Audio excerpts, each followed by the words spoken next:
Hi, my name is Matthew Borton, and I will be making banana bread today. It's a little recipe you can get from work, Starbucks. They give it out for free.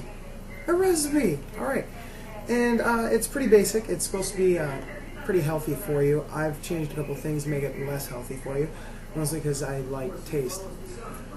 It's not a bad recipe. It does taste good, but some people like a little more sugar in their diet, me included. So we're just going to grab the ingredients. We'll start with 2 cups of flour.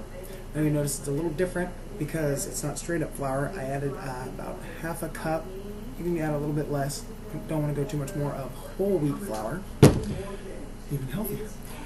And you want to actually mix this with salt and baking soda. I got about 1 teaspoon of baking soda and 1/4 of a teaspoon of salt. So just put that in there, and you grab a whisk.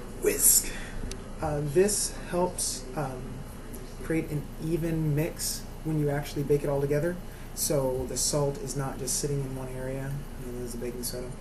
Most likely that's not going to happen unless you're doing bigger batches. This isn't a huge batch, but it's good to play it safe. Alright, so we'll set this aside in our final bowl. Pour that right on in. We're going to put that on the side. Okay, next you want to grab your egg, just 1 egg. You need about 1/2 cup of an oil. They say vegetable oil to use.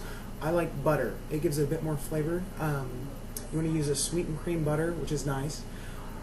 Try not to get ones that's salted. It doesn't really matter, it's just going to have more salt in it. And then you want about 1.5 cups of sugar. Shit, I'm going to have to redo that. Because it's 1 1/8 cups of sugar. That's way too much sugar.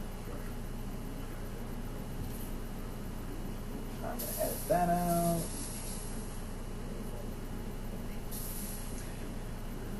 Then you're going to grab your sugar. It's about 1 1/8 cups of sugar. Alright, so what we're going to do is just toss all these together.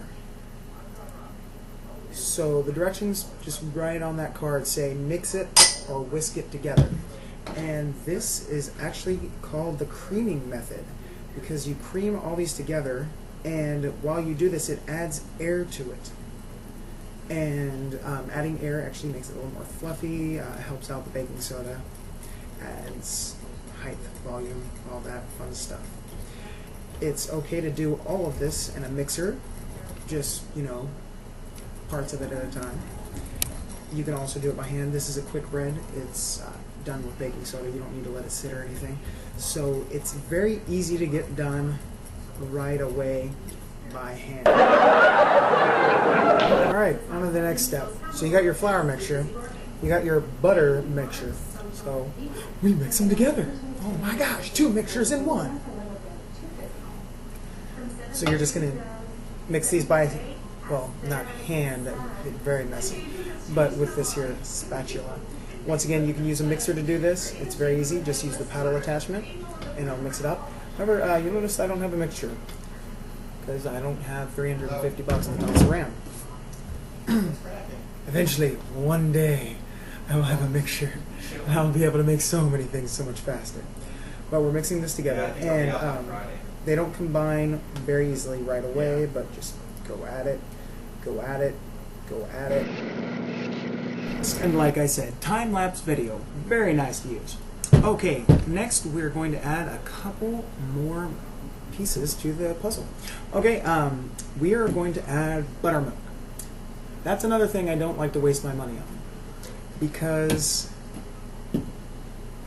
I'll buy buttermilk and I won't cook for like 3 or 4 more days and it'll go bad. It's really kind of pointless, especially when you can just make buttermilk at home, which not technically make buttermilk, but close enough. What I have here is, you're supposed to get 2 tablespoons, and I've got just under 2 tablespoons of milk and about under 1/4 of a teaspoon of white vinegar. You can also use lemon juice, but unless you're going to mix it together with something else right away, you don't want to do that. So what we're going to do is just milk, vinegar, pour it in, mix it all up. We are also going to add a 1/2 teaspoon of vanilla extract. Good stuff. That is not needed to make the buttermilk, it's just needed in the recipe.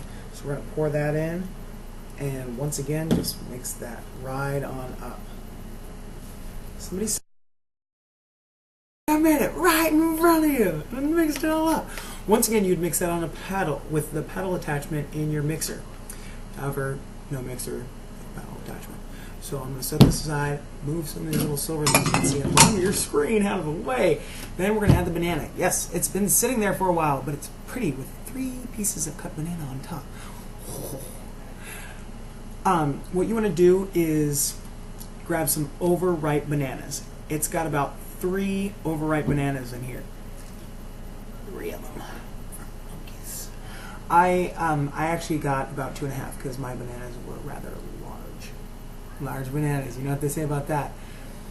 You need less to make banana bread. Bananas! Okay, so you'll see they're mulched. I'm going to mulch them up a little bit more. We're going to add that in. Here's the fun part. Now, this recipe then calls for 1/8 a cup of walnuts. See, me personally, I'm not the biggest fan of walnuts. I would probably cut that down. Oh, I'm sorry. I would cut it down to 1/8 of a cup. It actually says 1/2 to 1/3 of a cup. I don't care for them. However, my roommate is allergic to walnuts, so I'm going to cut those down to 0 cups of walnuts. And instead, I'm going to add a couple other things.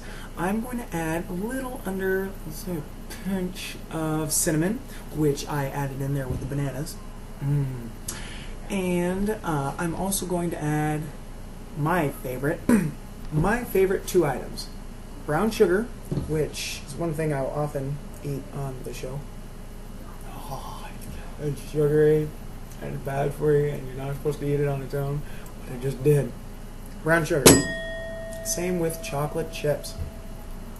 Now, because this is a nice thick mixture, we can add the chocolate chips right away, as well as the brown sugar.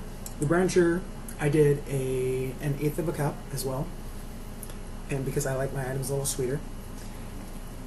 And the chocolate chips is about 3/4 of a cup.